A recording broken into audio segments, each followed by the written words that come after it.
cet après-midi sur les comportements et on a abordé donc les comportements par rapport à l'alimentation. On arrive donc là à nos comportements par rapport à certains produits psychotropes ou on va dire plutôt des conduites addictives. Pour cela, j'invite Vie Libre, l'AMPA et la PJJ à me retrouver donc sur le plateau.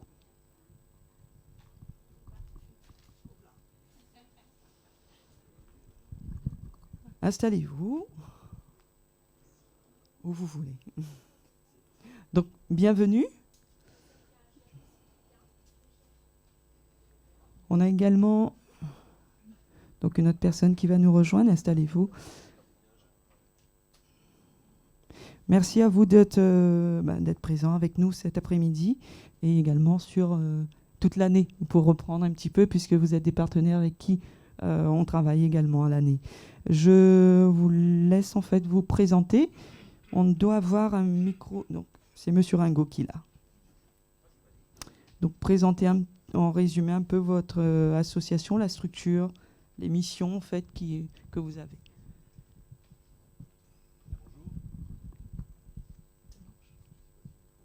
Non. Alors, je vais prendre le vote.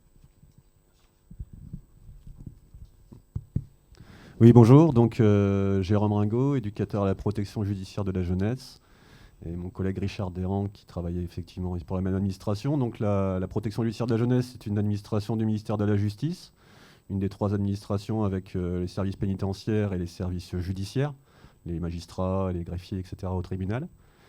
Notre administration a vocation à suivre des mineurs puisqu'on travaille sous le cadre de la justice des mineurs. Et donc, nous sommes amenés régulièrement à traiter du sujet de ce débat, c'est-à-dire d'addictologie, et du traitement aussi judiciaire qui est fait des affaires ayant trait à ces consommations.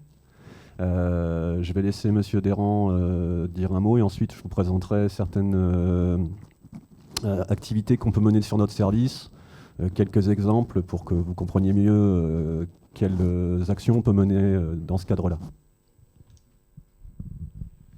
Voilà, bonjour ou rebonjour pour ceux qui étaient avec nous ce matin. Donc Richard Desrands, donc éducateur à la protection judiciaire de la jeunesse, dont le service est basé sur Saint-Pierre, mais dont le champ d'intervention couvre tout le territoire sud.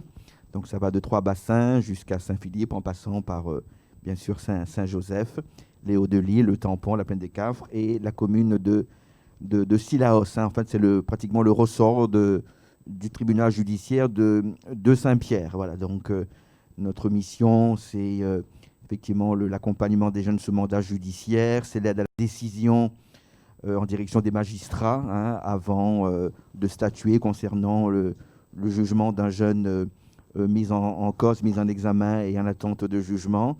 Il s'agit aussi pour nous de mettre en œuvre les décisions des magistrats pour enfants ou du parquet, puisque un certain nombre de jeunes, et le sujet qui nous concerne cet après-midi, on va aussi vous apporter des précisions sur comment est accompagné ces jeunes qui sont concernés par des faits de consommation de produits stupéfiants et les effets sur leur santé, mais l'aspect aussi judiciaire et pénal. Il y a plusieurs réponses possibles au niveau de la justice des mineurs.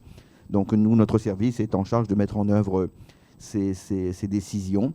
Voilà, on a aussi d'autres missions, l'accompagnement autour de l'insertion avec des collègues en interne, mais aussi des partenaires externes comme la mission locale, qui est un partenaire privilégié sur notre mission d'accompagnement. Et puis tout ce qui gravite autour de l'aspect de ces mineurs, l'aspect santé, l'aspect insertion, j'en ai parlé, l'aspect formation, éducation nationale, etc. Donc, voilà.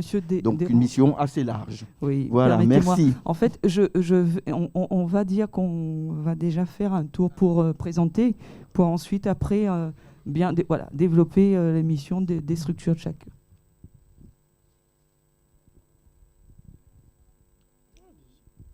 Ouais, désolé. Bon. Alors, je me présente, je m'appelle Aurélien Simone, je fais partie du comité jeune de la mission locale de Saint-Pierre. Moi, je m'occupe de l'organisation un petit peu, je mets en place des ateliers pour les jeunes. Et moi, je suis ici présent pour aborder avec vous le sujet de l'addiction. Et j'espère que vous pourrez m'apporter plusieurs précisions pendant ce sujet. Alors bonjour à tous, Rosa Payette. Je suis animatrice de prévention, donc je travaille sur Saint-Joseph notamment, dans les collèges, dans les lycées, de plus en plus dans les écoles primaires. J'accompagne aussi les gens qui veulent arrêter l'alcool ou un autre produit. Et j'accompagne aussi leur famille. Donc je reçois les gens dans un bureau, bien sûr, sur Saint-Joseph. Et je suis très souvent aussi, je peux être aussi au domicile des personnes. Voilà. Bonjour. Je suis Sylvie, animatrice de la prévention addictologie à l'association LAMPA. Voilà, j'espère que je vais pouvoir répondre au maximum auprès des petites questions de cet après-midi, parce que c'est un sujet très très large, effectivement. Donc, je vais faire de mon mieux. Voilà. Et c'est tout, je pense. Alors, une première question que j'aurais, vous qui êtes dans l'accompagnement de personnes, en fait, qui seraient dans la consommation ou qui, on va dire plutôt, faire le distinguo, qui seraient dans des conduites addictives. On entend souvent un stéréotype, c'est que tous les produits ne sont pas forcément nocifs. On aurait même des produits qui seraient bénéfiques. Là, je parle sur le terrain, quand on entend que le Zamal, il inspire ou le Zamal, il calme par rapport à d'autres produits. Est-ce que tu peux nous donner des précisions là-dessus, Sylvie ? Oui, tu commences dur. Donc, cette question, effectivement, je l'entends régulièrement dans les groupes jeunes, effectivement. Donc, on appelle ça un peu des fausses croyances. Et quand on échange, parce que je pars toujours du principe que tout le monde a des infos, et donc il faut détailler, enlever les fausses croyances. Et effectivement, il n'y a tout produit psychoactif, quoi qu'il se passe, n'est pas très bon pour le cerveau, pas bon du tout. Donc, je pense qu'il y aura des questions qui vont tourner autour du Zamal, je suppose.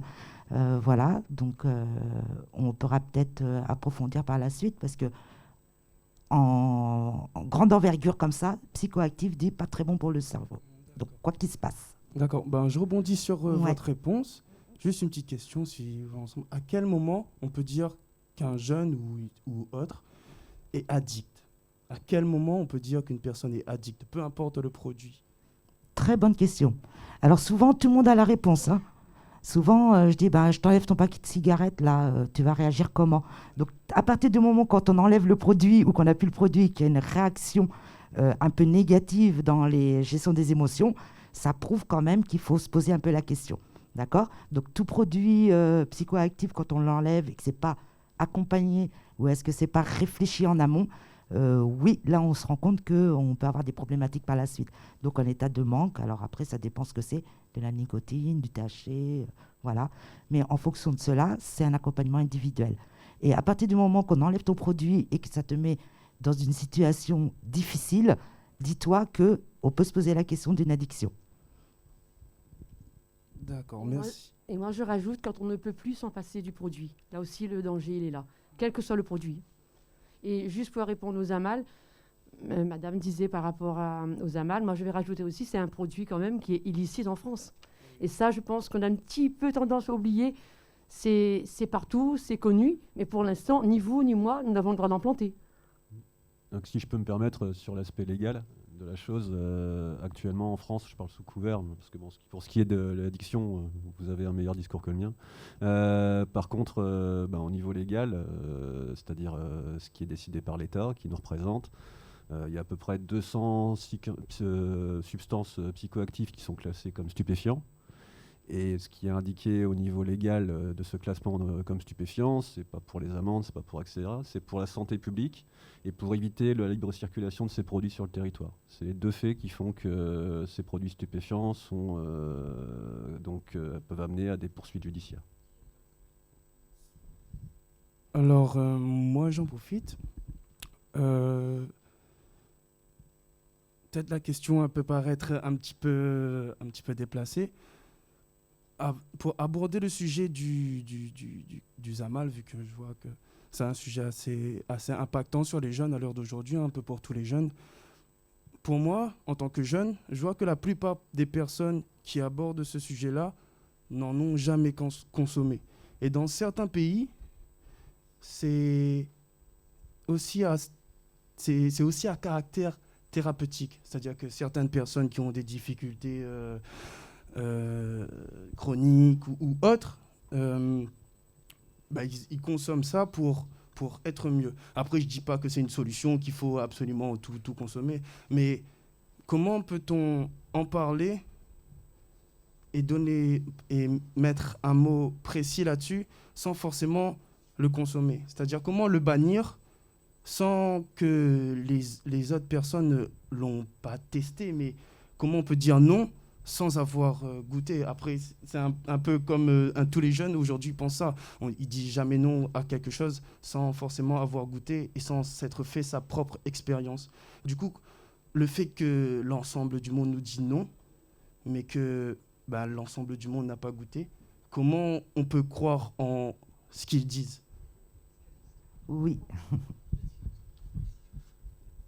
Alors là-dessus, ce que je pourrais répondre, c'est que en fait, les personnes qui décident de la du classement sous stupéfiants des substances ont peut-être pas goûté, ou ont peut-être goûté, ça j'en sais rien, mais toujours est-il que c'est pas leur avis personnel qui compte, c'est l'avis médical qui est donné sur la substance elle-même et sur les effets psychoactifs qu'il peut y avoir. Donc après, la base sur ce quoi on fonde pour interdire ou autoriser, c'est sur des prescriptions médicales a priori. Et ce qui est de l'usage des stupéfiants, de certains stupéfiants en termes médicaux, c'est tout à fait autorisé en France, à condition d'avoir la prescription médicale. Donc, et en ce qui concerne le Zamal, après, je sens un peu de mon cadre, mais je m'intéresse comme tout le monde. Il me semble que les substances autorisées à but médical pour le Zamal ne sont pas les substances qui mettent l'effet. Ce sont des substances qui, elles, ont d'autres. Je crois que dans le Zamal ou dans l'herbe, il doit y avoir à peu près 40 principes actifs, et certains sont utilisés médicalement. Oui.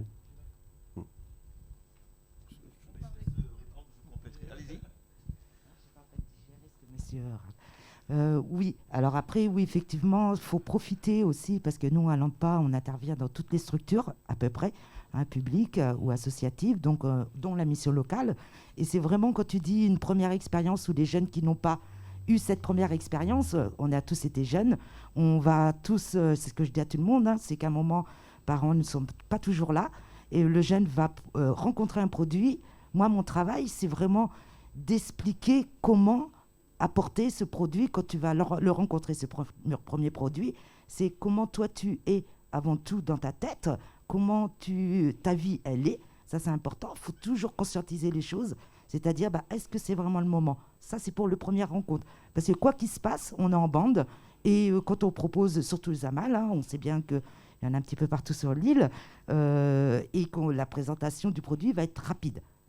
Après, voilà, c'est comment le jeune va accueillir ce produit et qu'il ait un minimum de connaissance de ce qui peut engendrer par ce produit.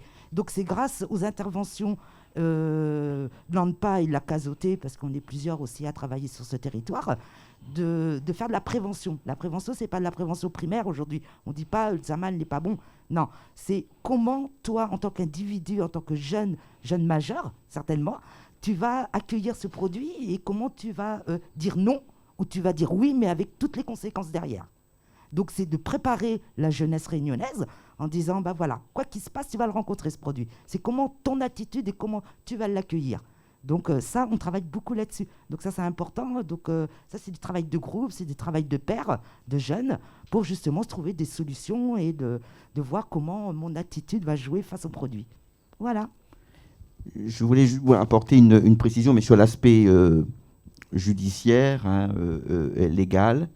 Lorsque, sur le territoire français, et à La Réunion, on est sur le territoire français, quelqu'un est condamné, cette condamnation est portée sur ce qu'on appelle son casier judiciaire, qui comporte plusieurs niveaux. Je ne vais pas rentrer dans les détails là.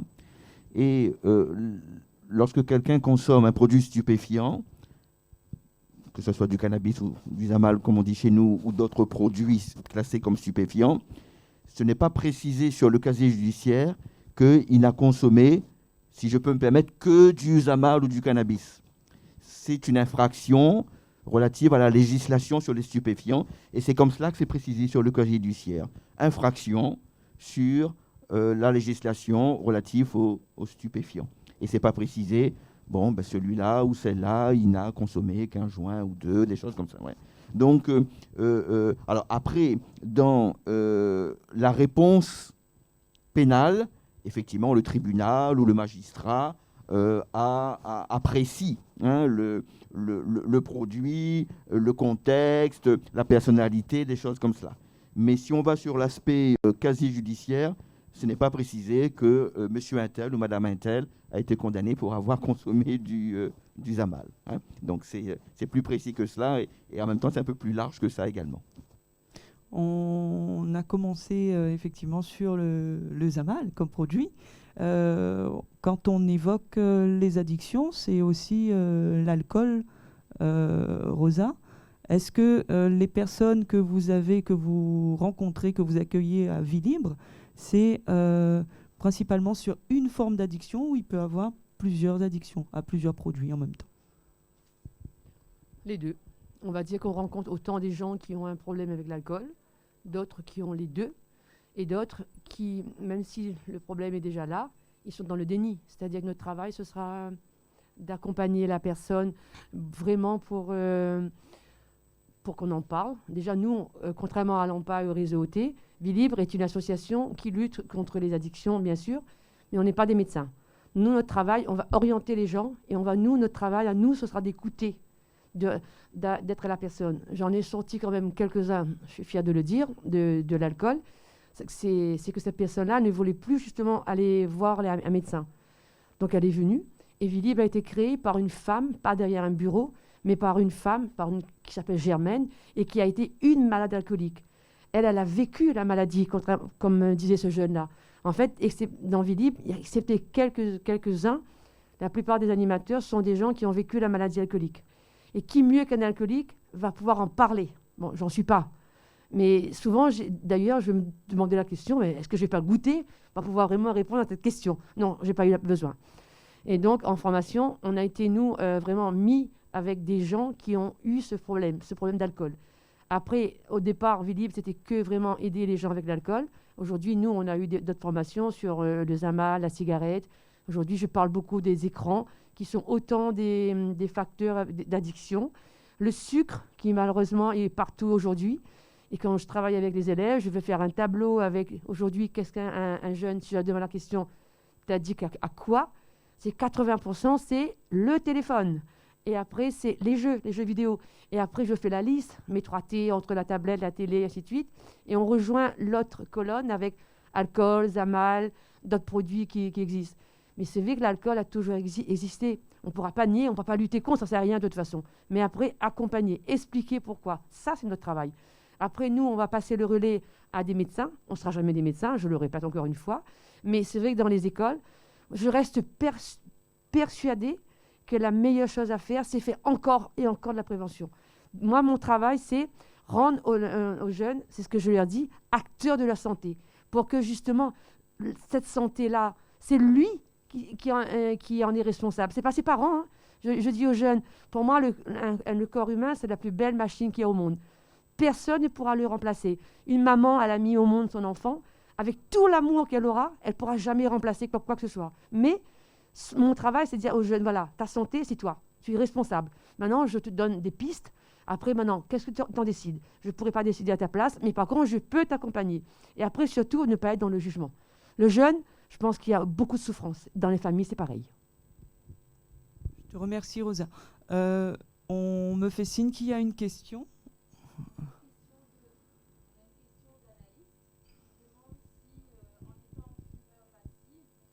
Est-ce qu'on peut développer une addiction? Pour Sylvie?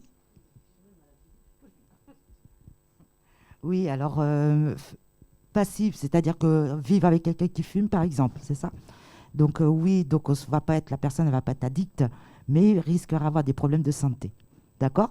Parce que quand on fume là, dans une pièce fermée, il va y avoir de la fumée. Donc qu'est-ce qui fait du mal à la santé? C'est la fumée. Hein? Donc ça, faut que tout le monde soit clair là-dessus. C'est la fumée qui apporte des difficultés cancer, AVC, tout ce qui s'ensuit. Parce que, bon, fumer du gaz carbonique, j'ai respiré du gaz carbonique, ça n'a jamais été bon pour tout le monde, pour personne. Donc voilà, c'est la fumée qui peut engendrer des problèmes de santé pour quelqu'un qui vit à côté d'une personne qui fume tout le temps dans des endroits fermés. D'accord. Moi, j'aurais une autre question. Quelles sont les étapes de l'addiction et à partir de combien de temps on peut dire que je peux arrêter d'être addict? Est-ce qu'il y a un certain, par exemple, si je fume depuis 30 ans, est-ce que là, j'aurai beaucoup plus de difficultés à arrêter de fumer? Ou si juste 5 ans, bon, ce sera plus facile? Est-ce qu'il y a une tranche d'âge? Oui, non, il n'y a pas de... Tu me parlais de la cigarette. Je vais rester sur la cigarette parce que c'est vraiment un cas bien concret. Souvent, il y a une espèce de rituel qui s'instaure. D'accord? Donc, l'addiction à la cigarette, c'est compliqué parce qu'il y a plusieurs phases. Il y a le côté plaisir. Hein, quand on fume, on ne fume pas pour s'abîmer la santé. Souvent, la priorité, c'est quand je fume, eh bien souvent, je me calme, je me déstresse, j'ai une attitude qui fait que ça me plaît. Je suis dans un bonheur. Santé, plaisir, d'accord? Donc après, là, on ne conscientise plus la cigarette. C'est-à-dire qu'au début, on dit, on gère tout le temps, on gère. Et puis après, quand on stoppe un moment de vie à 5, 6 ans de fumerie, et là qu'on commence à calculer, aïe, aïe, aïe, c'est plus 3 ou 4 cigarettes que je prenais au début, mais j'en suis à un paquet. Donc ça prouve bien que ce n'est pas conscient. On est vite embringué par la nicotine parce que ton cerveau va le demander tout le temps et de plus en plus. Parce que le cerveau, il adore ça. Il adore la nicotine. Donc dès qu'il y goûte, surtout avant tes 25 ans, il faut savoir que le cerveau, eh bien, il se finalise très très tardivement dans le corps, c'est 25, à peu près à 25 ans. Donc si le cerveau est nourri par des psychoactifs avant, eh bien vite fait ton cerveau, il va adorer et tu vas aller tout le temps dans la notion de plaisir. Alors au début c'est du plaisir et à la fin c'est plus un plaisir, c'est une contrainte parce que tu te rends bien vite compte que tu dépasses les normes et il est souvent trop tard. Parce qu'on fait du sport, on arrête le sport parce qu'on n'a plus de cardio, entre autres quand on est jeune. Hein. Je ne veux pas dire de décès ou de santé, parce que quand on est jeune, on n'est pas là-dedans, je comprends. C'est surtout, voilà, souvent les jeunes quand ils viennent me voir, ouais, je sens mauvais de la bouche, ma copine en a marre que je fume à toutes les heures, voilà. Donc c'est vraiment le bien-être du jour pour un jeune, c'est dire, faites du sport. Le plaisir, vous allez l'avoir dans le sport. C'est le même plaisir. C'est beau. C'est exactement le même plaisir au niveau du cerveau. C'est exactement le même. À partir c'est quoi la première étape pour arrêter d'être addict? La première. Première étape, c'est pas toucher au produit du tout. Là, je suis très claire. Hein, c'est pas y toucher. Quand on n'y touche pas, on n'a pas de manque. D'accord? Donc, comme je te dis, comme le cerveau, tout de suite, il capte la nicotine et THC, c'est un plaisir. Et là, ça va être plus fort que toi. Donc, si tu as aimé la première fois, tu risques d'aimer encore plus la deuxième fois. Et donc, tu rentres dans un cercle vicieux assez rapidement. D'accord? En fonction du produit psychoactif, ça va... Alors, souvent, on parle de l'alcool, oui, parce que l'alcool, au niveau de la société, ça t'isole. Physiquement, tu as des attitudes avec l'alcool au niveau du travail que ça va vite repérer. Au niveau de ton entourage, l'entourage, c'est important. Hein. L'entourage, ça fait effet miroir. Hein. Quand je rentre à la maison et que j'ai bu 2 ou 3 verres et puis qu'on te dit à chaque fois « Ouh là là, tu picoles un petit peu trop », là, il faut se poser un peu de... Là, c'est l'effet miroir. Donc, on te renvoie comme quoi « Ah, tu dépasses les normes ». Mais l'alcool, voilà, il ne faut pas commencer. Pour moi, je dis il ne faut pas commencer. Hein. On sait qu'au niveau du corps, l'alcool, c'est un produit toxique. Dès la première goutte, je demande souvent, vous vous rappelez de la première goutte que vous avez portée à votre bouche? Et souvent on me dit, ah oui, j'ai fait la grimace. Et bien ça, déjà, ça montre que le corps dit, stop, tu m'envoies quelque chose qui n'est pas bon. Donc, et après, on continue, pourquoi? Et donc la question, c'est pourquoi qu'on reprend quelque chose qui n'est pas bon à la première rencontre?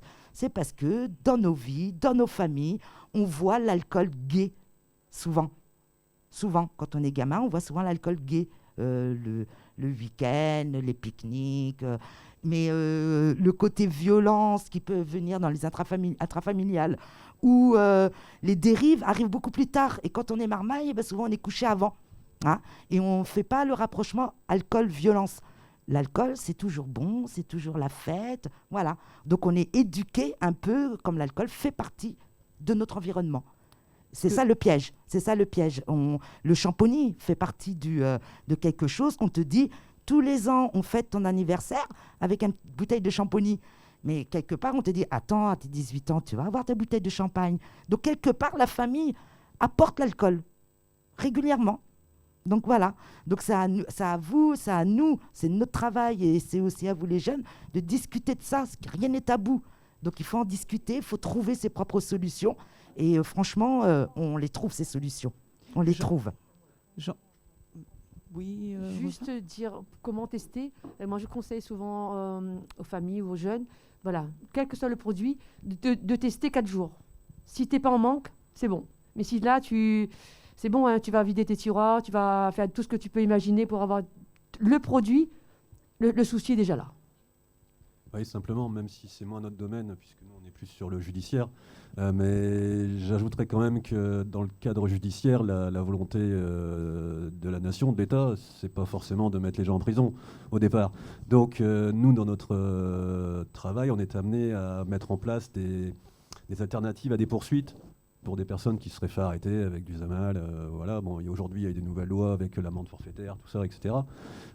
Mais on met en place des stages de sensibilisation au danger de l'usage stupéfiant. Et pour en avoir fait pas mal, ce que je voudrais dire par rapport à la question que tu as posée, c'est que, je vais te dire avec des mots simples et qui me font un peu sourire, mais c'est comme ça, c'est que le plus grand dealer qu'on ait ici, il est là, c'est le cerveau. Parce que lui, il en crée des produits, des substances. Et quand j'entendais m'en parler de faire du sport, c'est de la dopamine, des choses comme celle-là, qui font qu'effectivement, on se sent bien quand en général on a fait un peu de sport, on a une hormone qui est une hormone du plaisir, qui fait que vous vous sentez à l'aise. La difficulté avec les produits stupéfiants, c'est qu'ils se substituent aux créations que votre cerveau crée. Et comme le cerveau est un peu comme l'individu, c'est-à-dire c'est un gros fainéant, il se dit si on m'en donne et que j'ai pas en créé, j'en fais plus. Ce qui fait qu'à partir d'un moment où vous voulez réduire le produit ou en prendre moins, etc., le cerveau, lui, il attend. Il se dit d'habitude on m'en donne plein, là j'en ai pas, donc j'attends. Il attend 1 semaine, 2 semaines, et là c'est les moments où on se sent pas bien, où on pense effectivement que c'est le produit qui fait qu'on se sent bien. Mais en fait non, c'est simplement le temps que le cerveau se remette à fonctionner normalement, et que de lui-même il crée ces substances, des drogues, qui font que effectivement vous vous sentez bien, mal, etc. Et la difficulté, moi je vois dans les stages, c'est qu'on a des personnes qui, surtout nous dans notre milieu, qui ont tendance à surconsommer. Et donc qui, à des âges où effectivement au niveau cérébral on n'est pas terminé, c'est 25 ans, l'âge où un cerveau est fini. Et donc où on amène à notre cerveau, je rappelle qu'il est un gros fainéant, des habitudes qu'il n'a pas à prendre et qui font qu'ensuite on a des sensations de mal-être, de manque, qui font que c'est simplement dû au fait qu'on a substitué et surconsommé. Parce que dans ces stages-là, contrairement à ce qu'on peut penser, quand les jeunes viennent, on n'est pas là à leur dire arrête de fumer, arrête de boire, arrête ceci. Non, ça ne servira à rien et ça ne marcherait pas.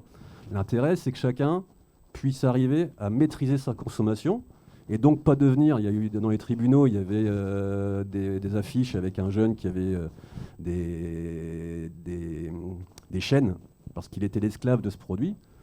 Le but, c'est quand même pour chacun d'être maître de sa vie, donc de ne pas se mettre dans une position où effectivement on est l'esclave du produit.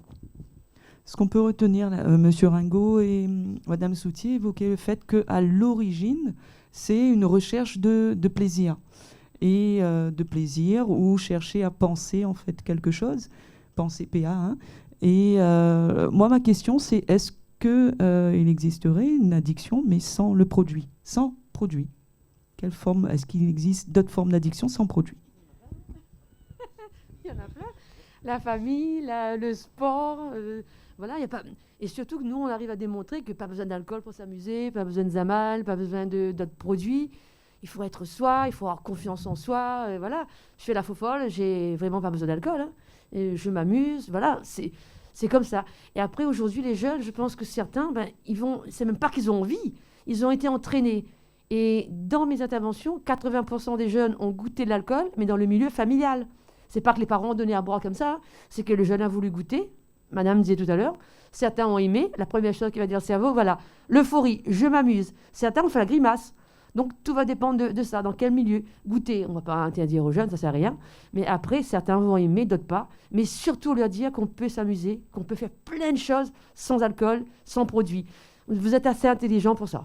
Excusez-moi, juste pour compléter sa question, elle a dit, est-ce qu'on peut tomber addict sans produit? Est-ce qu'on peut être encore plus addict qu'avec l'alcool ou le Zamal et toute autre substance? Je pense que oui. Alors, l'addiction sans produit, ben, y en a quand même pas mal, oui. Il y a par exemple le sexe. Être addict du sexe, être addict aux jeux de grattage, de jeux, hein, le casino. Il y a des gens qui se mettent en interdit casino parce qu'ils dépensent leur salaire tous les mois. Donc ça, c'est une addiction. Qu'est-ce qu'on peut dire? Le sucre fait partie des addictions. Les problèmes alimentaires, hein, la boulimie, tout ce qui est régulation alimentaire. Qu'est-ce qu'on peut rajouter finalement?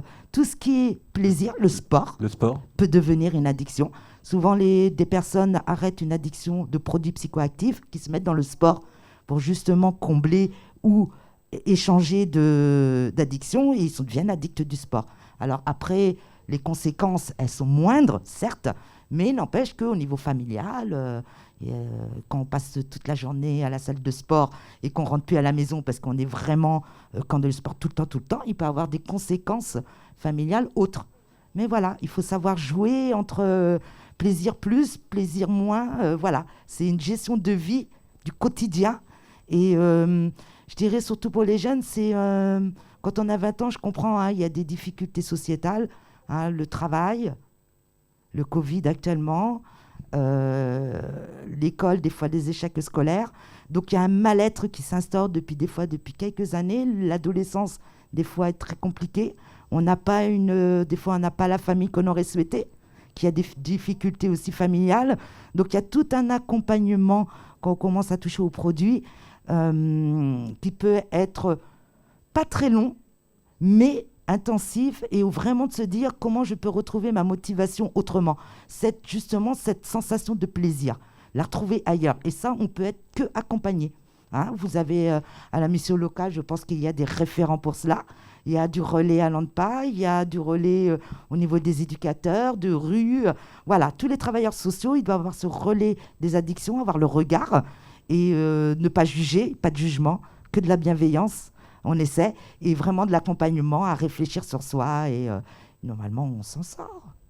Juste, là, c'est d'expérience sur les retours, parce que bon, c'est bien beau de parler, mais c'est bien aussi d'écouter ce que disent les personnes qu'on peut avoir, des usagers, comme on les appelle. Donc, pour avoir encadré quelques-uns des stages dont je parlais, et d'autres actions qu'on mène aussi sur notre service, le retour, en fait, qui est régulier de la part des jeunes, donc je parle de jeunes qui ont entre 14 et 19 ans, c'est que, et là je parle de produits stupéfiants, et particulièrement du Zamal, puisque c'est tellement facile d'en trouver, mais je peux parler aussi des buvards, des choses comme celle-là, qu'on trouve facilement à Saint-Pierre, c'est qu'en fait, ils sont en général, les premières prises sont très agréables, et en plus, comme elles entraînent peu ou pratiquement aucun effet secondaire, j'ai envie de dire, on se dit, il n'y a pas de danger. Et ensuite, ces jeunes m'expliquent, parce que pour la plupart, ils sont vraiment surconsommateurs, je le répète quand même, ou polytoxicomanes, comme on peut l'appeler, ou polyconsommateurs. Après, c'est une recherche, en fait, du plaisir passé. Parce que à chaque nouvelle prise, mais pour ceux qui nous écoutent et qui prennent régulièrement, ils doivent le savoir, mais à chaque nouvelle prise, en fait, le plaisir est plus le même. Et à la limite, il n'y a même pas de plaisir, ou la période du plaisir est plus courte. Ou alors, il faut prendre plus pour avoir du plaisir. Mais après, il y a la descente, et la descente dure plus longtemps. Donc, ils sont dans une recherche, en fait, de ces premiers plaisirs. Et ce qui est dit par les professionnels de santé, et là, c'est pas moi, hein, c'est des gens qui sont en connaissance bien mieux que moi à ce sujet-là, c'est de dire que pour éventuellement retrouver ce plaisir, ben, il faut changer sa consommation, c'est-à-dire être capable, et là je mets au défi les personnes qui nous écoutent de le faire, c'est-à-dire d'être capable d'arrêter le produit pendant 3-4 semaines, quitte à le reconsommer une soirée, un samedi, voilà, mais être capable de l'arrêter et de retrouver l'effet en fait qui était au début. Voilà. Toujours par rapport à ce que je disais, au cerveau fainéant qui ne vous donnera pas ce que vous voulez tant que vous lui donnez autrement. Une question. Oui. Oh, Une nouvelle question d'Anaïs. D'Anaïs qui demande comment les femmes enceintes addictes à la cigarette peuvent-elles arrêter?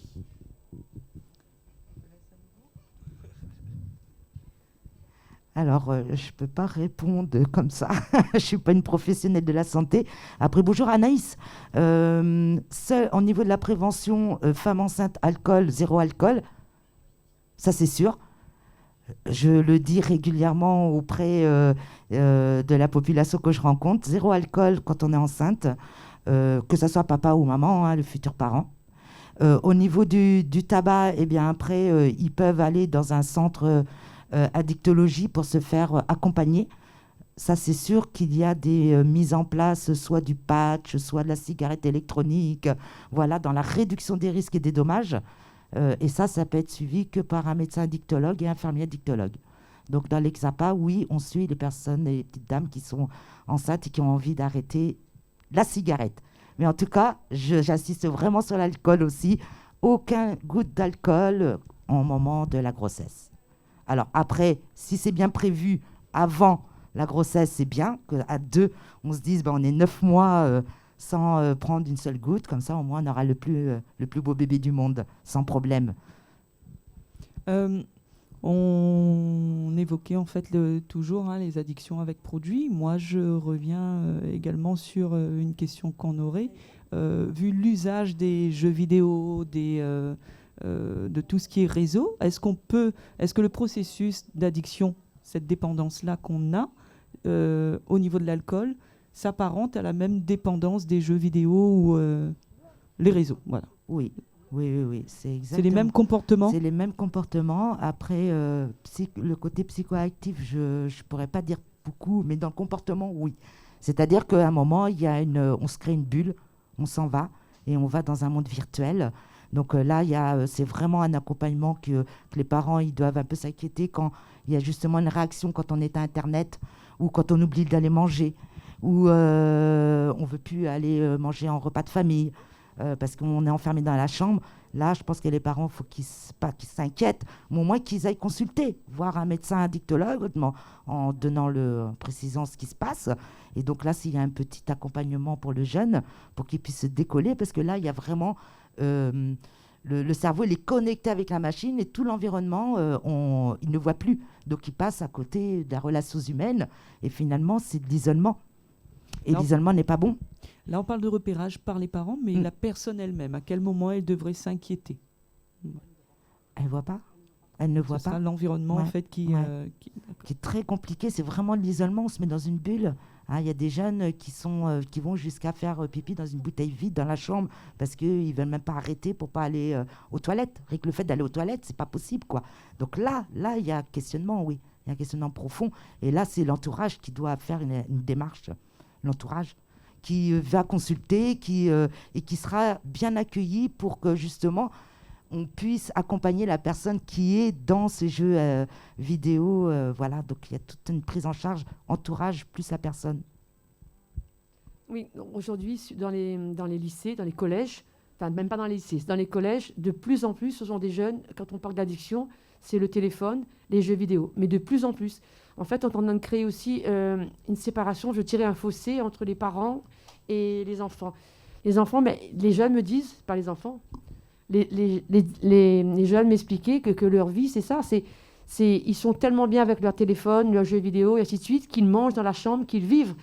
Et je le vois au cours des 5 années qui se sont écoulées, c'est que de plus en plus de jeunes s'isolent.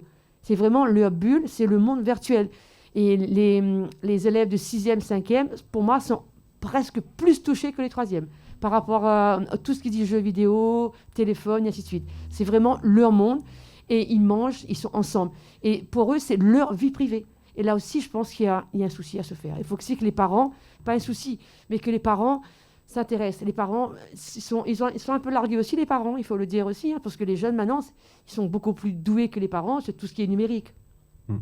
Juste, j'ai été amené dans notre travail, puisqu'on mène aussi des enquêtes sociales, et j'ai eu des situations avec des jeunes qui étaient addicts aux jeux vidéo.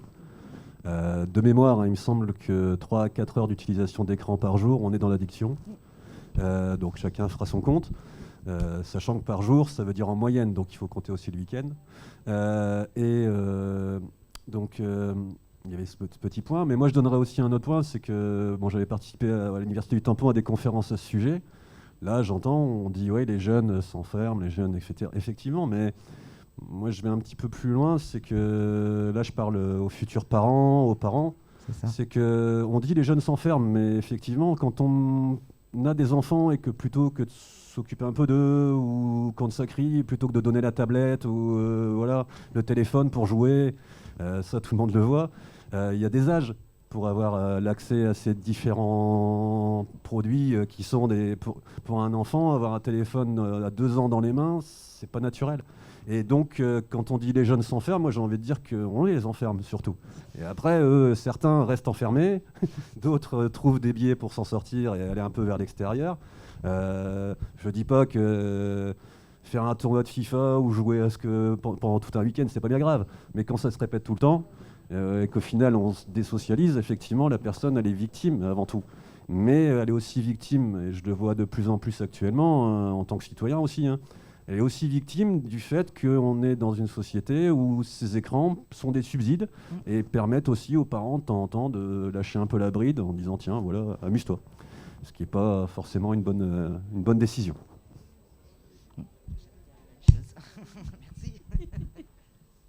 Il est vrai que même, on va dire, c'est des usages qui vont en plus se répandre au vu du contexte, hein. Il y a eu effectivement, pour reprendre un peu le confinement, qui a fait que beaucoup de personnes pouvaient se retrouver uniquement avec leur écran ou de téléphone. On va dire que, pour en revenir, c'est à soi en fait de se mettre un peu des indicateurs ou des points de vigilance ou même les parents. Dites-moi, je suis un jeune justement et je souhaiterais ou arrêter de fumer ou en tout cas échanger par rapport à ma consommation ça peut être de cannabis ou d'autres produits. Comment faire, voilà, pour venir chez vous? Alors, chez nous, il y a 2 numéros de téléphone. Je peux vous le donner tout de suite, le 06 92 88 68 74. J'accueille les familles sur rendez-vous le mardi après-midi au niveau de la MDA. Après, j'ai mis des tracts un peu partout, j'ai mis des numéros de téléphone un peu partout, dans les pharmacies, chez le médecin, si les personnes veulent me contacter. Après, la plupart des établissements scolaires de Saint-Joseph ont mon numéro de téléphone. Après, nous, si la personne elle veut faire une cure, on va les orienter. Enfin, moi, je vais les orienter. Et aussi les gens de l'association, bien sûr.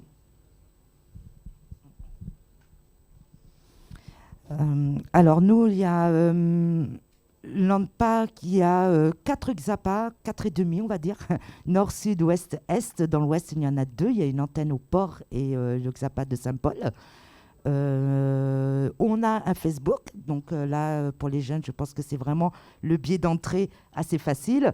L'ANPA accueille toute personne qui soit en questionnement, soit en addicto. Ils sont addicts peut-être, on ne sait pas. Tant qu'ils n'ont pas vu le médecin, moi je ne peux pas dire si la personne est addicte. Donc il faut être très curieux, tout simplement. Hein. Quand il y a simplement une petite question ou qu'on voit des produits qui traînent à droite-gauche, qu'on ne sait pas ce que c'est, l'ANPA, il est là pour ça. On répond, on voit quels sont les produits. Et c'est vraiment un lieu de discussion et d'échange. Donc pour les jeunes, je les incite vraiment à venir nous voir.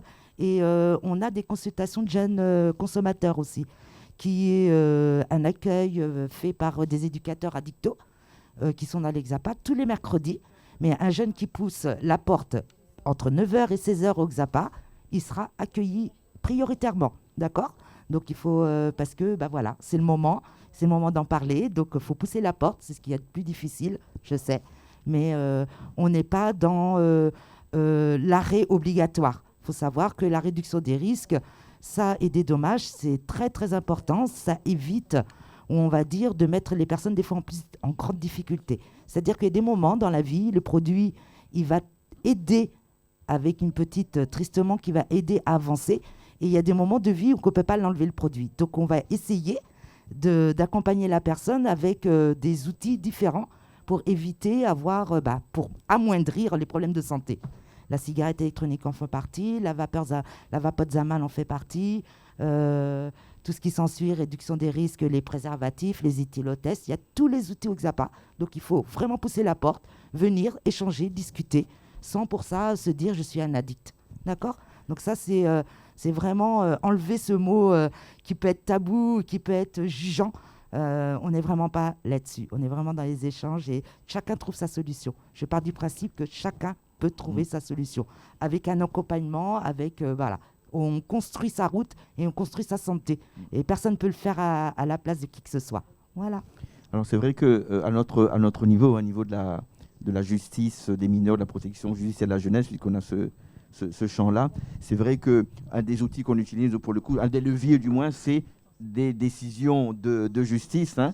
On a parlé d'alternatives aux poursuites. Hein. Le public qu'on accueille actuellement, les consommateurs ou ceux qui détiennent sur eux lors de contrôle du cannabis. Donc le choix qui est fait, hein, c'est d'abord aller réfléchir avec des accompagnateurs, avec des professionnels sur le pourquoi, hein, le pourquoi tu consommes. Alors c'est vrai que nous, le levier justice, le levier décision de justice, on l'utilise, mais très vite on élargit. C'est-à-dire que moi je dis toujours qu'on a besoin de l'autre pour être complet et que nous-mêmes on ne se suffit pas à nous-mêmes, mais pour ce type de problématique, ensuite on va nous travailler sur le lien. Mais au moins cette décision de justice, c'est un levier, je le disais, mais c'est aussi de susciter un espace de parole, d'échange, d'apporter l'information juste avec l'aide de professionnels qui interviennent chez nous pour animer ces stages de sensibilisation au danger des produits stupéfiants ou aller vers les structures qui font des consultations aux jeunes consommateurs, hein, ou alors après aller un peu plus loin aussi, hein, lorsque le jeune est suffisamment en confiance et qu'il a eu l'information juste, parce que c'est aussi important, on disait tout à l'heure, hein, avoir l'information juste, parce que souvent on dit « Ah, monsieur m'a entendu dire que… » mais c'est pas suffisant, voilà. Des fois, le malentendu dire, on est à côté de la plaque. Donc le levier, à notre niveau, hein, le levier justice, mais très rapidement les mettre en lien avec les structures qui accompagnent et qui peuvent faire un travail thérapeutique, de soins, d'accompagnement, de sevrage et choses comme ça, sachant que la question du pourquoi, et pour moi, est importante. Pourquoi, à un moment donné, je consomme des produits qui sont classés comme stupéfiants, comme d'autres types de produits, comme d'autres types de dépendance. On parlait de dépendance. Moi, j'ai souvenir, lorsque j'étais éducateur dans la ville de Lyon, de 2 jeunes qui, eux, pour le coup, étaient addicts au travail. C'est-à-dire, pour éviter de penser, de réfléchir, d'avancer, ils se tuaient, hein, presque littéralement, au travail. Voilà. Donc, c'est aussi une forme, ça peut être aussi une forme de déviation ou d'addict. Hein. Juste une petite question en plus. Addiction rime, enfin pour moi, hein, addiction rime avec surconsommation. Est-ce qu'il y a des types d'addiction positifs, ou est-ce que dès qu'on arrive dans la surconsommation, on est obligatoirement addict Tu y as un peu répondu, Aurélien. Il s'agit surtout de savoir comment on se comporte et quel est l'impact sur notre environnement. C'est-à-dire, est-ce qu'on est toujours capable d'être dans son travail, d'être en formation, de faire ses démarches et de se préserver aussi, préserver sa santé. Je vous laisse compléter ou voilà. Je profite pour laisser la main à mes collègues qui ont une question également. Une question justement par rapport à l'environnement, Josette, qui dit quand vous accompagnez une personne addicte, est-ce que vous accompagnez également les proches? Une question d'Anaïs. Oui, Anaïs. Vie libre, impossible d'accompagner quelqu'un sans inclure sa famille dedans. C'est pas possible. Je te donne un exemple. J'interviens aussi en prison. Et quand j'accompagne un détenu qui est à la maison d'arrêt de Saint-Pierre, sur Saint-Joseph, je prends que le secteur Saint-Joseph, moi. Ma collègue va prendre ailleurs. Et je demande l'autorisation à cette personne si elle est d'accord que je rencontre sa famille. Je ne ferai rien sans son accord. Et là, si la personne est d'accord, je vais rencontrer sa famille. En fait, si par exemple, la personne veut arrêter, mais si derrière la famille, elle n'est pas consciente du problème d'alcool, ça ne marchera pas. Et l'idéal pour accompagner la famille, c'est qu'après, on retrouve le conjoint ou la conjointe et les enfants. Et je peux te donner un exemple où j'ai accompagné dans un collège. J'ai rencontré un élève qui m'a attendu après la sonnerie pour me demander une chose. Mme Payette, est-ce que c'est vrai que vous pouvez aider les gens? Je dis oui, c'est mon travail. Je ne suis pas médecin, mais j'accompagne. Voilà, j'ai un tonton qui est super, qui est génial quand il n'a pas bu. Mais quand il est bu, impossible. Il ne veut pas voir un médecin et ainsi de suite. Donc je dis voilà mon numéro de téléphone, tu donnes ta maman ou ton papa ou ta mamie, peu importe. Et voilà. Le soir même, la mamie m'a appelé. Et en fait, ce monsieur, il est séparé bien sûr, il a 2 enfants. Et quand il n'est pas bu, c'est vraiment un papa, mais voilà, le papa nounours, quoi. Quand il a bu, il est en train de tout perdre. Et là, j'ai reçu la maman et la mamie, donc dans mon bureau. Heureusement, mon bureau était un petit peu isolé parce que ils n'arrivaient plus à parler tellement qu'ils souffraient. C'était vraiment une grosse souffrance, ils parlaient très fort. Et elle voulait savoir, est-ce que son mari pourra venir? Je dis, moi, je suis d'accord pour le recevoir, ce n'est pas un souci. Mais quand est-ce? Je lui ai donné une revue d'association qui expliquait le cas d'une personne. Donc, je lui ai dit, écoute, tu laisses devant la table de ton monsieur, ton mari, et tu verras. 1 mois après, ce monsieur est venu. Il a voulu vraiment savoir ce que je faisais. Je pense qu'il voulait voir un petit peu si c'était vraiment sérieux ou pas. Moi, je l'ai accompagné sur 15 jours. Et après, c'était en fin d'année. Difficile en général de prendre une décision en fin d'année avec toutes les fêtes, avec toute la publicité autour de l'alcool. Mais lui, il a pris sa décision. Et je peux vous dire qu'aujourd'hui, ça fait 5 ans et quelques mois que ce monsieur ne boit plus. Et la plus dure à convaincre, ça a été sa fille.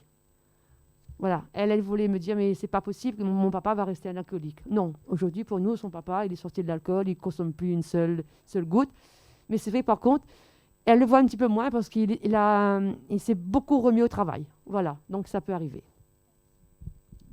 Sylvie, tu voulais rajouter?